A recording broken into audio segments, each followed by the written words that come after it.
ओम नमस्ते यतिराजाय विवेकानंदसूरये सच्चित्सुखस्वरूपाय स्वामिने तापहारिणे स्वामिने तापहारिणे। प्रिय मित्रांनो, नमस्कार। जीवन सौंदर्य सूत्र या मालिकेमध्ये आपलं सगळ्यांचं स्वागत आहे। आजची आपली कविता आहे कर्माचा खेळ हा सारा। कर्माचा खेळ हा सारा यावर आपण निरूपण करणार आहोत। नाही बांधत कुणी कुणाला कर्माचा खेळ हा सारा, कर्मची असती दुःखाचे कारण आनंदाने सर्व स्वीकारा, आनंदाने सर्व स्वीकारा। तर इथे काय म्हणतात, नाही बांधत कुणी कुणाला कर्माचा खेळ हा सारा। या जगामध्ये कुणीही कुणाला बांधत नाही। आपला हा भ्रम आहे की इतर आपल्या बंधनाची कारणं आहेत, कुणीच कुणाला बांधत नाही। ह्या संसारामध्ये जे काही घडत आहे, जे काही होत आहे, ते सगळं आपल्या कर्माचंच फळ आहे। हे कर्मच मनुष्याला बांधत असतात आणि त्याला कर्म करण्याचं स्वातंत्र्य आहे। हे महत्त्वाची गोष्ट आहे। म्हणजे मनुष्य स्वतःला बांधत असतो। आत्मैव आत्मना बंधुः आत्मैव रिपुरात्मनः गीतेमध्ये म्हटलं आहे की तुम्हीच तुमचे मित्र आहात आणि तुम्हीच तुमचे शत्रू आहात। तुम्हाला कोणी बांधतही नाही, तुम्हाला कोणी मुक्तही करत नाही। तेव्हा हे बंधन आणि मुक्ती सगळं तुमच्यावर अवलंबून आहे। म्हणून इथे कोणीही आपल्याला बांधू शकत नाही। पण आपणच आपल्या हाताने स्वतःला बांधून घेतो आणि म्हणतो मी बंधनात पडलो, मी बंधनात पडलो, मी बंधनात पडलो। एकदा गुरु आणि शिष्य चाललेले होते आणि तो शिष्य काही केल्या संसार सोडेना। तो म्हणाला की नाही, संसाराने मला बांधून ठेवलेलं आहे, मी संसार सोडू शकत नाही, माझ्यावर सगळे प्रेम करतात। गुरु त्याला समजावून सांगत होता, पण त्याला काही समजत नव्हतं। शेवटी ते निघाले। एक झाड होतं। गुरु गेले आणि त्या झाडाला घट्ट धरून ठेवलं आणि काही केल्या सोडेना। तेव्हा शिष्य म्हणाला की गुरुदेव, झाडाला सोडून द्या। अरे म्हणे, मी तर सोडायला तयार आहे, पण ते झाडच तर मला सोडत नाही। आणि काय बोलता गुरुदेव, झाड का तुम्हाला बांधू शकते का? तुम्ही झाडाला धरून ठेवलेलं आहे। अरे म्हणे, मी तुला तेच तर सांगत आहे, संसार कुणाला बांधतो का? तूच तुझ्या हाताने संसाराला घट्ट धरून ठेवलेला आहे आणि म्हणतो मला संसाराने बांधलेला आहे, संसाराने बांधलेला आहे। तू स्वतःच घट्ट धरलेला आहे, तुला कोणी बांधत नाही। म्हणजे आपणच आपल्या हातानं हे बंधन स्वीकारत असतो, हे बंधन निर्माण करत असतो। हे आपल्याला कळत नाही, पण हे सत्य आहे। म्हणून जीवनामध्ये जी काही दुःख येतात ती आपोआप येत नाही किंवा दुसऱ्या कुणामुळेही येत नाही। ती सगळी आपल्या कर्माचीच फळं असतात। आपण जे केलेलं असेल तेच आपल्याला भोगावं लागतं। आता बघा, रामायणामधलं उदाहरण आपल्याला माहिती आहे। दशरथाने बाण मारला, त्याला वाटलं की हरिण पाणी पित आहे। हरिण समजून दशरथाने बाण मारला, तो बाण लागला श्रवणकुमाराला आणि तो श्रवणकुमार म्हणाला की माझे आंधळे आईवडील आहे, मी कावड करून त्यांना तीर्थयात्रेला घेऊन जात होतो, आता तुम्ही त्यांची काळजी घ्या, आता मी प्राण सोडणार। आणि दशरथाच्या बाणाने श्रावणकुमार मृत्यू पावला। आता दशरथ आईवडिलाजवळ गेला आणि सांगितलं की माझ्या हाताने ही चूक झालेली आहे की तुमचा मुलगा माझ्या हाताने बाण लागल्यामुळे मरण पावलेला आहे। तेव्हा श्रवणकुमाराच्या आईवडिलांनी दशरथाला श्राप दिला, म्हणजे तू आमच्या मुलाला मारलं, त्याचा वध केला, त्यामुळे आता आम्ही पुत्र शोकानं मरणार आहोत। तुला आम्ही शाप देतो की तू सुद्धा आमच्यासारखाच पुत्र शोकानं मरशील।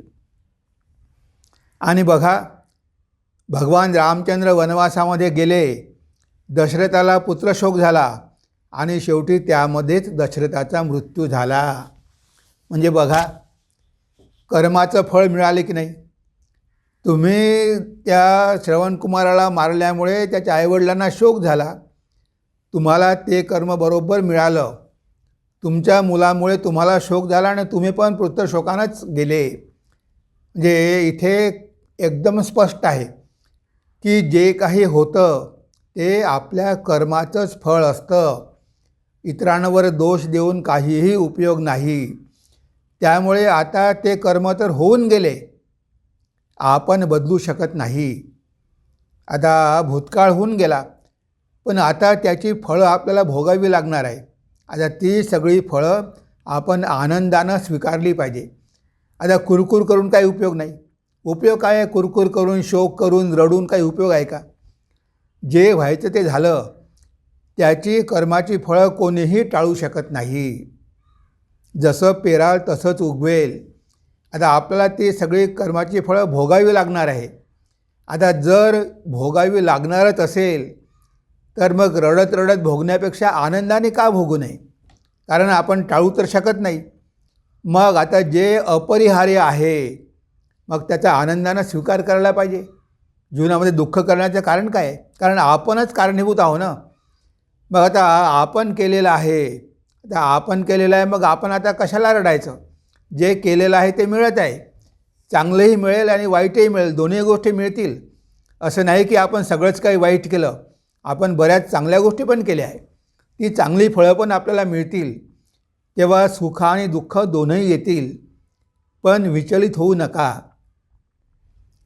ते तुमच्या कर्माची फळं आहे, तुम्हाला मिळणारच आहे. कोणीही ते दूर करू शकत नाही. तो प्रकृतीचा नियमच आहे. तेव्हा ते सगळं आनंदानं स्वीकार करा. विचारपूर्वक कर्म करा. भूतकाळाची चिंता सोडा. जे घडले ते होऊन गेले. सत्कर्माची पुंजी जोडा. सत्कर्माची पुंजी जोडा. आता भूतकाळ गेला, आता भूतकाळ सोडून द्या आणि भविष्यकाळाची चिंता पण सोडून द्या. बरेचदा आपण भूतकाळाची आणि भविष्यकाळाचीच चिंता करत असतो. आता भूतकाळ इतिहास जमा झाला, तो इतिहासामध्ये गेला आणि भविष्य काय स्वप्न आहे. म्हणजे ते स्वप्न साकार होईल याची काही गॅरंटी नाही. पण आजचा दिवस तुमच्या हाती आहे. तुम्ही आजचा विचार करा. कालचा आणि उद्याचा विचार पूर्ण सोडून द्या. आता माझ्या हाती आजचा दिवस आहे. आज मी काय केलं पाहिजे आणि जे मी करेल त्याचं बंधन होऊ नये म्हणून विचारपूर्वक कर्म करा. कोणतंही कर्म करण्यापूर्वी 10 वेळा विचार करा की मी हे कर्म केल्यामुळे लोकांना त्रास तर होणार नाही. परोपकाराय पुण्याय पापाय परपीडनाम. इतरांना त्रास देणं हेच पाप आहे, इतरांवर उपकार करणं हेच पुण्य आहे. तेव्हा हा विचार करा की आपल्या कर्माद्वारे कुणाचं मन तर दुखावलं जात नाही, कुणाला इजा तर होत नाही. जर तुम्ही कुणाला त्रास दिला तर तो तुमच्याकडे परत येणार आहे. तुम्हाला पण तो त्रास भोगावा लागणार आहे. कारण आपण जे देऊ तेच आपल्याला परत मिळणार आहे. म्हणून 10 वेळा विचार करा. कोणतंही कर्म करण्यापूर्वी 10 वेळा विचार करा की याचे परिणाम काय होणार. नंतर ते कर्म करा. विचारपूर्वक कर्म करा. भूतकाळाची चिंता सोडा. आता भूतकाळाची चिंता सोडा. जे व्हायचं ते होऊन गेलं, जे घडायचं ते घडून गेलं. आता भूतकाळाची चिंता करत बसल्यामुळे काहीही फायदा होणार नाही. कशाला आता जायचं भूतकाळामध्ये? ते इतिहासामध्ये गेलेलं आहे. आता लोक भूतकाळाची चिंता करत करत करत करत मरतात. आता भूतकाळामध्ये कितीतरी चांगल्या वाईट गोष्टी घडल्या असेल. आता त्या गोष्टी घडल्या, आता त्याची चिंता केल्यामुळे काही ते बदलणार आहे का? बदलू शकत नाही. जे व्हायचं ते होऊन गेलं. मग आपण उगीचच त्याची कशाला चिंता करायची?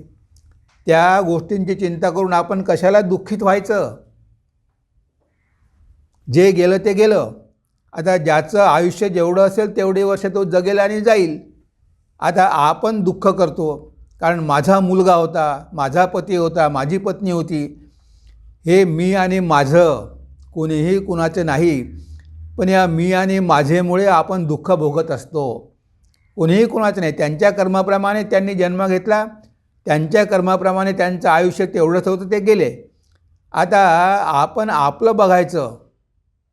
आता हे भूतकाळाचा शोक करत बसून काही फायदा आहे का? पण लोकांना हे कळत नाही की भूतकाळामध्ये आपल्यासोबत जे लोक होते ते त्यांच्या कर्माप्रमाणे आलेले होते आणि त्यांच्या कर्मानुसार ते गेले. आता त्यांचं चिंतन करून आपल्याला काही फायदा आहे का? आता आपण स्वतःविषयी तर बघितलं पाहिजे की आता आपण आजचा दिवस आपल्या हाती आहे. आपण असं काही केलं पाहिजे की जेणेकरून भविष्यामध्ये तरी आपल्याला दुःख भोगावे लागणार नाही. कारण आज आपण जे करतो तेच आपलं प्रारब्ध होते आणि तेच आपल्याला भविष्यामध्ये मिळते. म्हणून आता वर्तमानामध्ये चांगले कर्म करा, चांगले विचार करा, इतरांना मदत करा, जेवढं शक्य होईल तेवढं करा. कारण हीच खरी तुमची संपत्ती आहे. हे सगळं तुमच्यासोबत जाणार आहे. बाकी सगळं इथेच सोडून जावं लागेल. स्वप्न बघू नका, उद्या होईल परवा होईल आशेवर जगू नका. बरेचदा आपण आशेवर जगतो पण हाती काहीही मिळत नाही. कशाला उद्या चिंता करायची? त्या एक भक्त होता, त्यांचा एकच मुलगा होता, डॉक्टर होता. आता डॉक्टर होता, त्याचं लग्न ठरलं आणि 1 आठवड्यामध्ये लग्न होणार होतं. आता आईवडिलांना आनंद होणार स्वाभाविकच आहे. ते खूप आनंदित होते. आता ते भविष्याची खूप चिंता करायला लागले की आता असं होणार, तसं होणार, तसं होणार. आणि 4 दिवसानंतर त्या मुलाला पॅरालिटिक स्ट्रोक झालं. स्ट्रोक झाल्यामुळे त्याचा अर्धा भाग बेकाम झाला. त्याला ॲडमिट करावं लागलं. आता बघा, लग्न वगैरे गेलं. आता लग्न कोण करणार अशा मुलाशी? तो तर बेडरिडन आहे. स्वतः त्या हातानं त्याला जेवण करता येत नाही. अजूनही त्याची ट्रीटमेंट सुरू आहे. बघा, आता भविष्याच्या भरोश्यावर आपण बसलो की भविष्यामध्ये सगळं चांगलंच होणार आहे. हे आपलं स्वप्न असते. पण आपण जसं स्वप्न बघतो तसं घडेलच याची काही गॅरंटी नाही. म्हणून उगीचच कशाला स्वप्न बघायचे? जे व्हायचं असेल ते होईल. आपण नुसतं स्वप्न बघून त्यामध्ये रमायचं नाही. आपण आजचा विचार करायचा. आपण जर आजचा विचार केला तर भविष्य चांगलंच राहणार आहे. आणि भविष्याच्या पोटामध्ये काय दडलेलं आहे आपल्याला कुठे माहिती आहे? आज आपण मोठमोठ्या गोष्टी करतो. आता उद्याच जर आपलं आयुष्य संपणार असेल तर आपण कितीही मोठमोठ्या भविष्याच्या योजना आखून ठेवल्या तरी त्याचा काही उपयोग आहे का? बरेचदा आपण पोस्टपोन करतो, चांगल्या गोष्टी पोस्टपोन करतो. आता कशाला हे करायचं सगळं? आता तर आपल्याला संसार करायचा आहे. सगळं रिटायर झाल्यानंतर करू. अरे बाबा, रिटायर होईपर्यंत तुम्ही जगणार आहात की नाही कुणाला माहिती आहे? रिटायर होण्याच्या पूर्वी जर मृत्यू आला तर ह्या चांगल्या गोष्टी केव्हा करणार? म्हणून शुभस्य शीघ्रम. जे चांगलं आहे ते लवकरात लवकर करून टाकलं पाहिजे. कारण पुन्हा चांगलं करण्याची संधी मिळेल की नाही याची गॅरंटी काय? आजचा दिवस आहे. आज जे काही चांगलं करायचे ते करा. असं म्हणू नका की अजून वेळ आहे, भविष्यात करू, 4 वर्षानं करू. उद्याचा भरोसा नाही. उद्याच्या भरोशावर, उद्याच्या आशेवर बिलकुल जगू नका. जे काही तुम्हाला द्यायचं आहे, जे काही तुम्हाला करायचं आहे, चांगलं कर्म करायचं आहे ते आजच करा आणि तुमच्या पदरामध्ये पुण्य पाडून घ्या. उद्याच्या भरोशावर राहिलं तर काहीही पदरात पडणार नाही. खाली हातच जावं लागेल. बऱ्याच लोकांना हेच कळत नाही.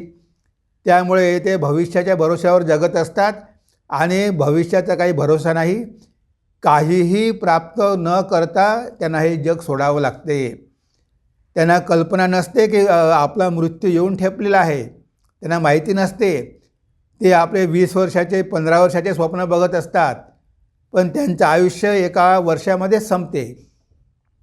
म्हणून भविष्याच्या भरोश्यावर कधी राहू नये, आशेवर कधी जगू नये. जे काही करायचं ते लवकरात लवकर करून मोकळं झालं पाहिजे आणि तेवढंच सत्कर्म आपल्या पदरी पाडून घेतलं पाहिजे. यालाच म्हणतात बुद्धिवान मनुष्य. जो बुद्धिमान असतो तो आजचा विचार करतो. तो भविष्याचं स्वप्नही बघत नाही आणि भूतकाळाची चिंताही करत नाही. जे घडले ते होऊन गेले, सत्कर्माची पुंजी जोडा. आता सत्कर्माची पुंजी जोडा. काया वाचा आणि मन हेच असे कर्मसाधन, जगाच्या कल्याणासाठी करा तनमन धन अर्पण. तर आपल्याकडे हे 3 साधनं आहे, काया वाचा मन.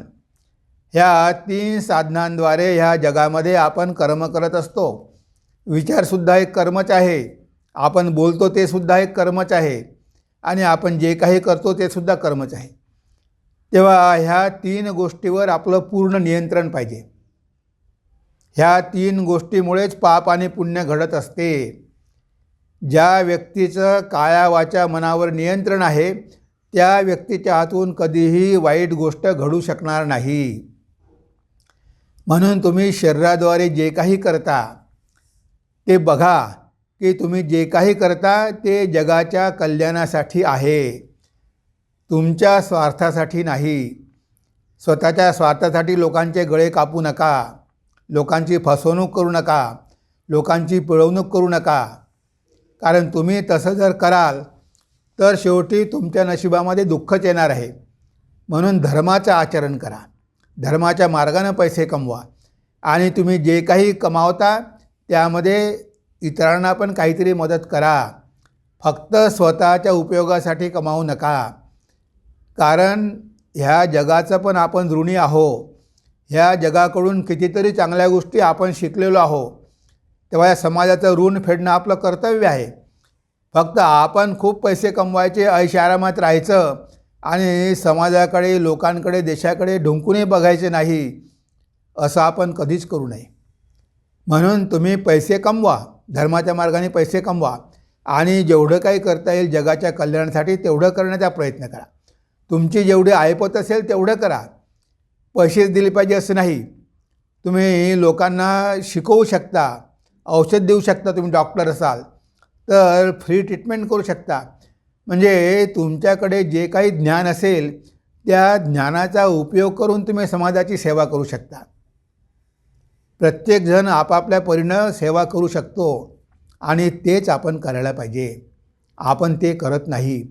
आपल्याला कळत नाही की आपल्या अवतीभोवती जे आहेत ते सुद्धा भगवंताचीच लेकरं आहेत, ती सुद्धा भगवंताचीच वेगवेगळी रूपं आहेत. त्यांच्या सेवेमध्येच भगवंताची पूजा होते. हे न कळल्यामुळे आपण इतरांना त्रास देऊन स्वतः स्वार्थी आणि लोभी बनण्याचा प्रयत्न करतो, आणि त्यामुळे आपण फसतो, त्यामुळे आपण बंधनात पडतो, त्यामुळे आपल्याला दुःख भोगावे लागते. पण अज्ञानी मनुष्याला हे कळत नाही. त्याला त्यामध्ये आनंद वाटतो. लोकांचे दुःख बघून तो आनंदित होतो. ते दुःख दूर केले पाहिजे असं त्याला वाटत नाही. तो म्हणतो की बरं झालं, गेला तर बरं होईल. खूप उपद्रव करायचा, मला खूप त्रास दिला. म्हणजे अशा प्रकारचे विचार आपल्या मनामध्ये जर असेल तर आपली काय प्रगती होईल. म्हणून आपले विचार पण जगाच्या कल्याणाचेच पाहिजे. कुणी आपल्याला कितीही त्रास दिला तरी आपण द्वेष करू नये, ईर्ष्या करू नये, मत्सर करू नये, कारण हे सगळे आपले शत्रू आहेत. म्हणून मनाद्वारे चांगले विचार करा, इतरांच्या कल्याणाचे विचार करा, शरीराद्वारे चांगले कर्म करा, आणि वाणीद्वारे चांगले शब्द उच्चारा, मधुरभाषी व्हा, लोकांचे हृदय जिंकून घ्या. कारण हे 3च साधनं आपल्याकडे आहे. तुमच्या वाणीद्वारे तुम्ही वाईट कर्म करू नका. तुम्ही कुणाला शिव्या दिल्या, कुणाचा अपमान केला, आणि त्या व्यक्तीच्या हृदयाला जर तुमचे शब्द जाऊन भिडले, त्या व्यक्तीने आत्महत्या केली तर त्याच्या आत्महत्येचं पाप तुमच्या डोक्यावर बसेल. कारण तुमच्या शब्दामुळे त्याच्यावर आघात झाला आणि तुमच्या शब्दामुळे तो दुःखित होऊन त्यानं आत्महत्या केली. त्याला जबाबदार तुम्ही आहात. तुमच्या शब्दामुळे तुम्ही एक खून केलेला आहे आणि त्याचं पाप तुम्हाला भोगावं लागेल. त्यावेळेस तुम्हाला कळलं नाही. जेव्हा छळ करतात, जेव्हा सासवा सुनेंचा छळ करतात तेव्हा त्यांना कळत नाही, कारण हे सूनसुद्धा आपल्या मुलीसारखी आहे, आपण हिचा छळ करू नये. आणि छळ केल्यामुळे त्या सुनेनं जर आत्महत्या केली तर ते सगळं पाप त्या सासूच्या डोक्यावर बसेल. तिला एवढं कळत नाही की आपण आपल्या वाणीमुळे या मुलीचा खून केलेला आहे. म्हणजे शब्द पण आपल्याला पापाचं भागीदार व्हायला लावतं. म्हणून असे शब्द कधीच उच्चारू नये की कुणाच्या हृदयावर ते आघात करतील, कुणाच्या मनावर आघात करतील, कारण ते सुद्धा एक प्रकारचं पापच आहे. आता हेच लोकांना कळत नाही, कसं बोलावं हेच कळत नाही. जर तुम्हाला चांगलं बोलता येत नसेल तर गप्प बसा, पण उगीचच वाईट बोलून लोकांची मनं खराब करू नका. कारण हे 3च साधनं आहे की ज्यामुळे आपल्या हातून पाप घडते आणि आपल्या बंधनाचं कारण ठरते. आत्म्यावर एक बंधन आपण ओढवून घेतो.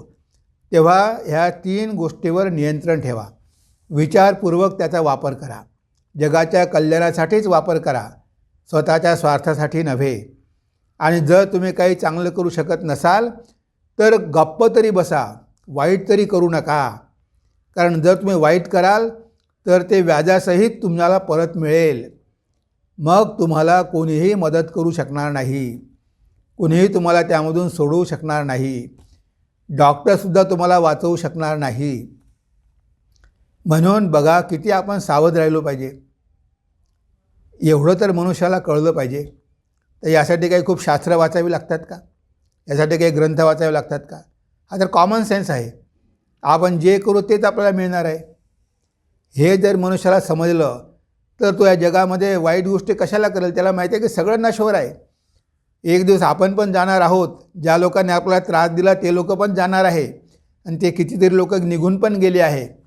त्या नश्वर जगामध्ये कुठे आनंदामध्ये राहायचं तर आयुष्यभर दुःखच भोगत राहायचं, दोषच बघत राहायचे, निंदाच करत राहायचे, अहंकारच बाळगायचा.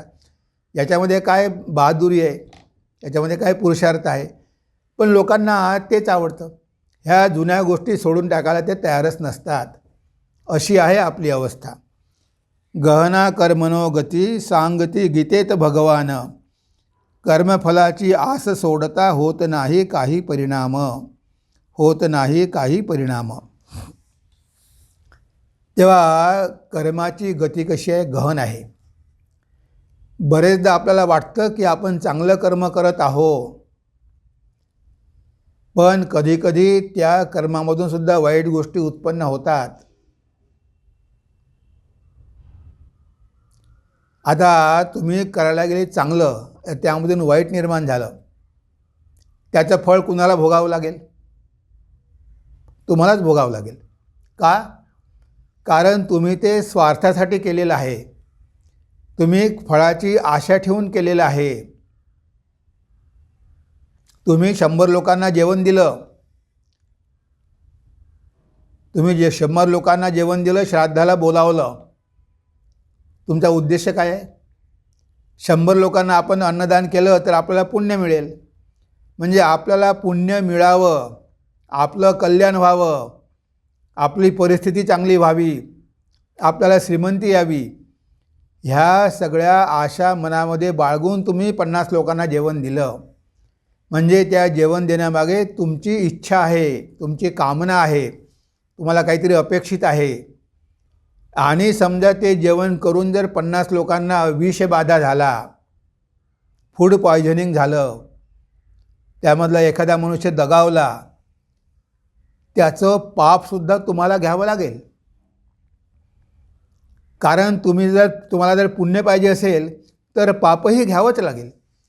आता तुम्ही जरी चांगल्या उद्देशानं केलेलं असेल, उद्देश चांगला म्हणजे काय? पुण्यकर्म. तुम्ही निष्काम भावानं केलं नाही, मला काहीही नको, फक्त मला लोकांना खाऊ घालायचं आहे, ते समाधानी झाले म्हणजे झालं, मला त्यापासून कशाचीही अपेक्षा नाही, असं निस्वार्थ भावानं जर तुम्ही काहीतरी दिलं आणि त्यामुळे जरी वाईट घडलं तरी ते पाप तुम्हाला लागणार नाही. कारण तुम्ही पुण्यही घेतलं नाही, त्यामुळे तुमच्याकडे पापही येणार नाही. पण मनुष्य प्रत्येक गोष्ट काही ना काहीतरी अपेक्षा ठेवून करत असतो. तुम्ही लग्नामध्ये काही देणगी देता, पण अपेक्षा करता की तुमच्या मुलाच्या लग्नामध्ये त्या व्यक्तीनं सुद्धा काहीतरी आणलं पाहिजे.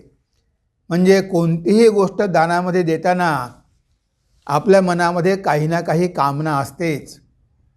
मंदिरात जाऊन आपण पैसे टाकतो, आपल्याला वाटतं की मंदिरात पैसे टाकल्यामुळे आपल्याला जास्त सुख मिळेल, जास्त पैसे मिळेल.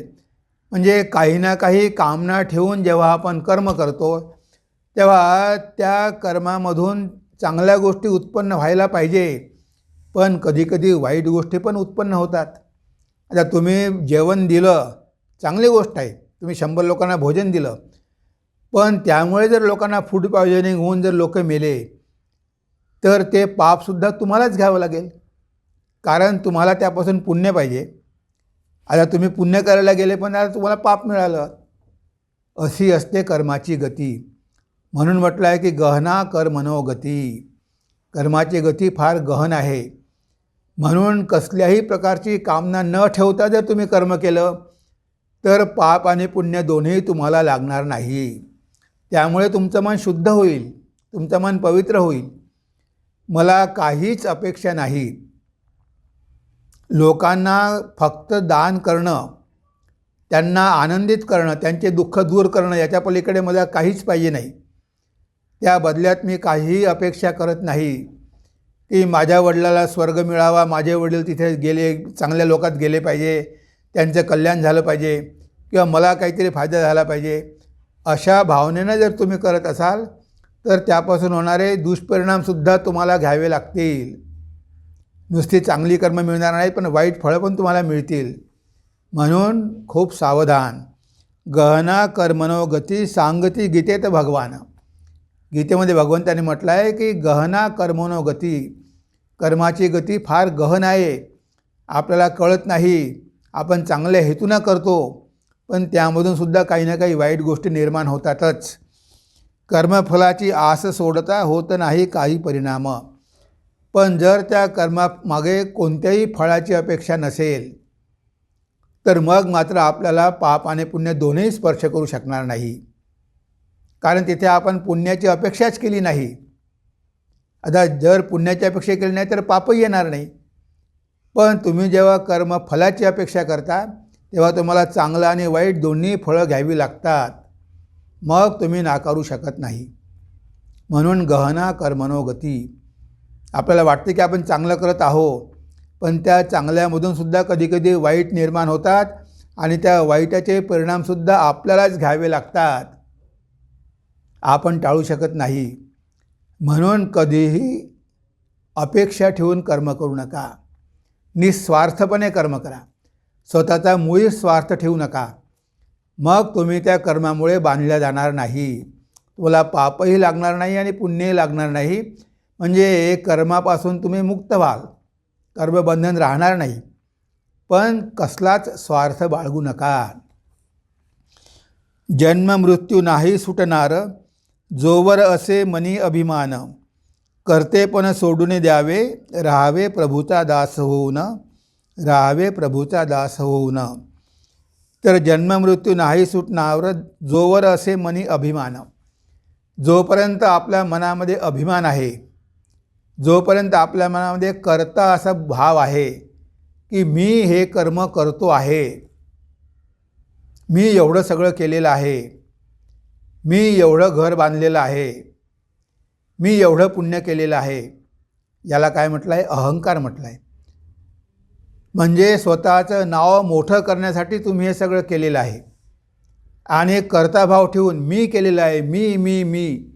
प्रत्येक वेळेस आपण मी केलेलं आहे, मी केलेलं आहे असं म्हणतो. म्हणजे जे काही चांगलं आहे ते मी केलं, हा मनुष्याचा भाव असतो की ह्या सगळ्या चांगल्या गोष्टी मी केल्या, आता मला निवडून द्या. म्हणजे बघा तिथे काही स्वार्थ आला का नाही? मी कशासाठी हे तुमचं चांगलं केलं, तुम्हाला मदत केली की तुम्ही इलेक्शनमध्ये मला वोट दिलं पाहिजे, म्हणजे मला पुन्हा सत्ता मिळाली पाहिजे. म्हणजे सत्तेच्या आशेनं तुम्ही लोकांना मदत केली. जिथे अहंकार आहे ना, कर्तेपणा आहे की मी कर्ता आहे, मी केलेलं आहे, मी एवढ्या लोकांचं कल्याण केलेलं आहे. आता हा कर्ताभाव जो आहे तोच अहंकार आहे आणि या अहंकारामुळेच बंधन आहे. आपण कोण करणार? ही सृष्टी भगवंताची आहे. आपल्याला हेच कळत नाही की आपण इथे कर्ता नाही आहे, आपण यंत्र आहे. आपल्याद्वारे जे काही होत आहे ते भगवंत करत आहे. आता हा मनुष्य भगवंताला क्रेडिट मुळीच देत नाही, सगळं क्रेडिट स्वतःवरती घेतो.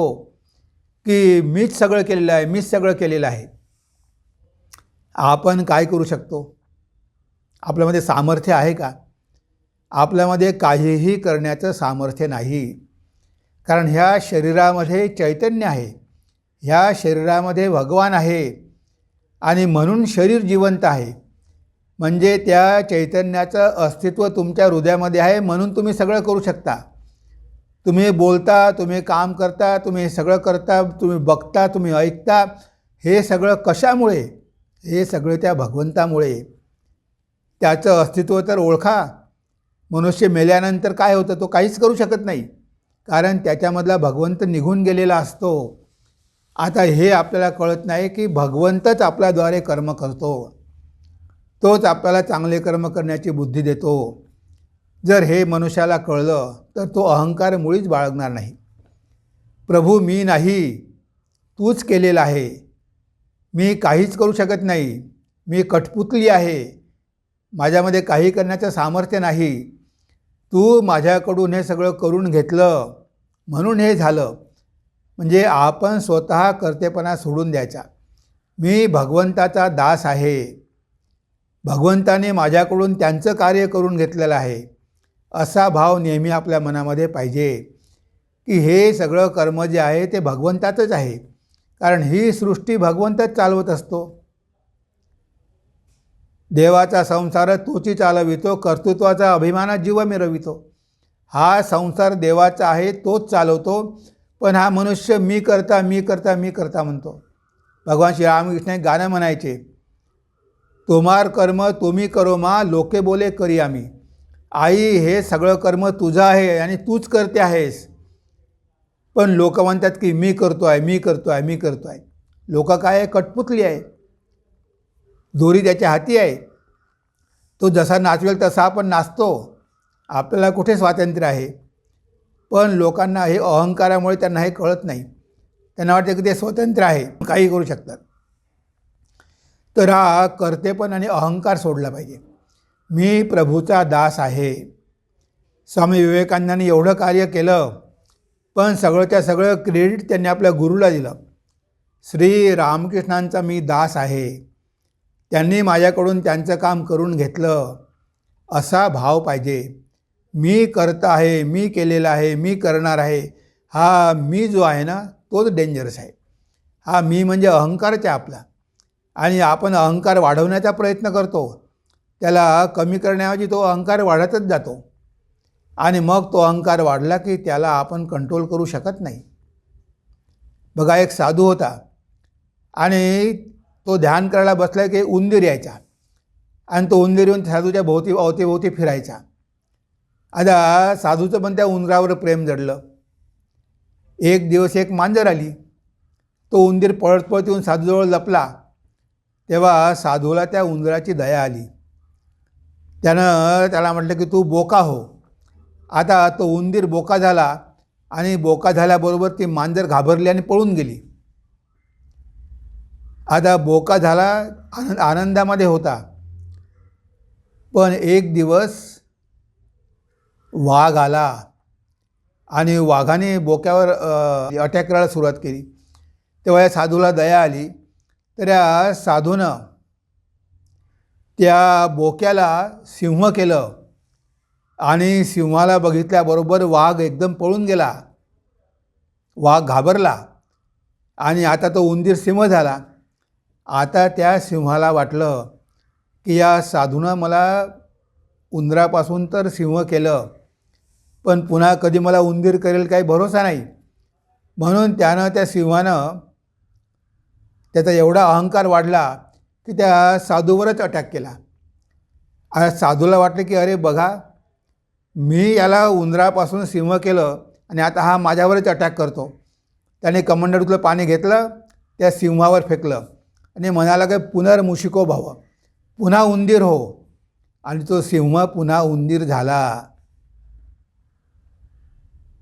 म्हणजे बघा, हा अहंकार पहिले उंदरासारखा छोटा असतो, मग तो वाघासारखा होतो, मग सिंहासारखा होतो. आपण त्याला वाढवतच जातो, पण एकदा सिंहासारखा झाल्यावर मग आपण त्याला कंट्रोल करू शकत नाही. आणि तो अहंकारच मग आपल्याला खायला उठतो. आपण मनाला म्हणतो की अरे असं करू नको, चुकीचं आहे. मन म्हणतो चुप बस, तुला काय कळते, मी करतो आहे ते बरोबरच आहे. म्हणजे आपला अहंकार एवढा वाढते की आपण कुणाचंही ऐकत नाही. बघा दुर्योधन भगवान कृष्णाचं ऐकलं नाही, कुणाचंच ऐकलं नाही आणि शेवटी स्वतःचा विनाश करून घेतला. म्हणजे मनुष्याचा अहंकार इतका वाढतो. या स्टोरीमध्ये जेवढं सोपं आहे की सिंहाचा उंदीर झाला, तसं आपल्याला पुन्हा उंदीर होता येत नाही. जर आपण पुन्हा उंदीर होऊ शकलो की भगवंता मी नाही, मी झिरो आहे, मी काहीच नाही, तूच सगळं काही आहे, तूच सगळं काही करतो आहे. आता या पातळीवर पुन्हा येणं म्हणजे स्वतःला नगण्य समजणं. आत्तापर्यंत एवढं वाढवलं, मी एवढा मोठा, आता ह्या मोठेपणा सोडून एकदम लहान होणं मनुष्याला शक्य नाही. तो आपला अहंकार वाढवत वाढवत वाढवत जातो आणि मग त्याला तो अहंकार सोडता येत नाही आणि शेवटी त्या अहंकाराच्या दडपणामध्येच तो मरतो. अहंकारच त्याचा विनाश करतो. म्हणून म्हटलं आहे की या अहंकारापासून सावध राहा, भगवंताचं दास होऊन राहा, भगवंताचं कर्म आहे असं समजून करा, सगळं क्रेडिट भगवंताला द्या, तुम्ही काहीही घेऊ नका. कारण तुम्ही काहीच करू शकत नाही भगवंताच्या इच्छेशिवाय. भगवंताच्या इच्छेशिवाय या जगामध्ये काहीच घडू शकत नाही, हे नेहमी लक्षात ठेवा. मी करता हा बोध सोडून सेवा करती भक्त हनुमान, भगवंताच्या कार्यासाठी केले सर्व काही समर्पण. म्हणजे मी करता आहे हा बोध सोडून हनुमंताने भगवान रामचंद्राचं कार्य केलं. त्याने एवढं सगळं कार्य केलं, पण मी करतोय असं नाही, तर हे माझ्या प्रभूचं कार्य आहे. त्यामुळे त्याने कालनेमीचा वध केला. तो राक्षस होता कालनेमी साधूच्या रूपामध्ये. त्या कालनेमीला ठार केलं, पण त्याचं पाप हनुमंताला लागलं नाही. कारण हनुमंतजी भगवंताचे कार्य करत होते. भगवंताच्या कार्यासाठी त्यांनी कालनेमीला मारलं. म्हणजे जेव्हा आपण भगवंतासाठी कार्य करतो तेव्हा आपला अहंकार वाढत नाही आणि त्यामुळे आपल्याला पाप पण लागत नाही. कारण भगवंताच्या इच्छेनं आपण सगळं करत असतो. तेव्हा इथे भगवंताचं दास हनुमानजीचं उदाहरण बघा. मी रामाचा दास आहे, त्यांनी प्रचंड कार्य केलं, पण अहंकार मुळीच नाही. किती नम्र, कारण भगवंताचं काम आहे ते, माझी त्याच्यात काय बहादुरी आहे. असं असलं तरी एकदा हनुमंताच्या मनामध्ये थोडासा अहंकार आला होता. जेव्हा ते संजीवनी पर्वत घेऊन आले तेव्हा त्यांना वाटलं की बघा मी किती शक्तिशाली आहे, एवढा मोठा पर्वत मी उचलला आणि मी घेऊन जात आहे. असा मनामध्ये अहंकार झाला की मी घेऊन जात आहे पर्वत. तेव्हा भगवंतांनी परीक्षा घेतली. भरत राजा खाली होते. त्यांनी बघितलं की आपल्या राज्यावरून कुणीतरी जात आहे, उडून कोणीतरी काहीतरी घेऊन जात आहे, म्हणून भरताने बाण मारला. आता जेव्हा भरताने बाण मारला तेव्हा हनुमानजी खाली पडले, पायाला थोडा मार लागला आणि मग हनुमानजीने भरताला सगळी हकीकत सांगितली की लक्ष्मण कसा बेशुद्ध होऊन पडलेला आहे, त्याला संजीवनीची कशी गरज आहे, त्यामुळे मला भगवान रामचंद्राने पाठवलेला आहे. हा सगळा इतिहास सांगितला. भरताला फार वाईट वाटलं, माफी मागितली की हे मी चूक केली, तुम्ही लवकरात लवकर जा. पण हनुमानजींना कळलं की रे मी तर खाली पडलो, पण तो पर्वत तर तसाच आहे. आता तो पर्वत जर मी आणला तर तो तिथे कसा हवेमध्ये तरंगत आहे. म्हणजे भगवंतच त्या पर्वताला घेऊन जात आहे. माझं काय नुसतं एक बोट आहे, माझ्यामध्ये काय तेवढं सामर्थ्य आहे. आता बाणामुळे मी खाली पडलो, पर्वत जर माझ्यावर पडला असता तर माझे तुकडे झाले असते, पण पर्वत वरच राहिला. तेव्हा कुठे हनुमानजीचा अहंकार चूर्ण झाला. पुन्हा हनुमानजी गेले आणि थोडासा आधार दिला पर्वताला आणि घेऊन गेले पुढे. म्हणजे पर्वत पडला नाही. म्हणजे पर्वत कोण घेऊन जात होतं? भगवंतच घेऊन जात होते. फक्त हनुमंताला निमित्त केलं, त्याच्या माध्यमातून घेऊन जात होते. हनुमानजीला वाटलं की मीच पर्वत घेऊन जात आहे.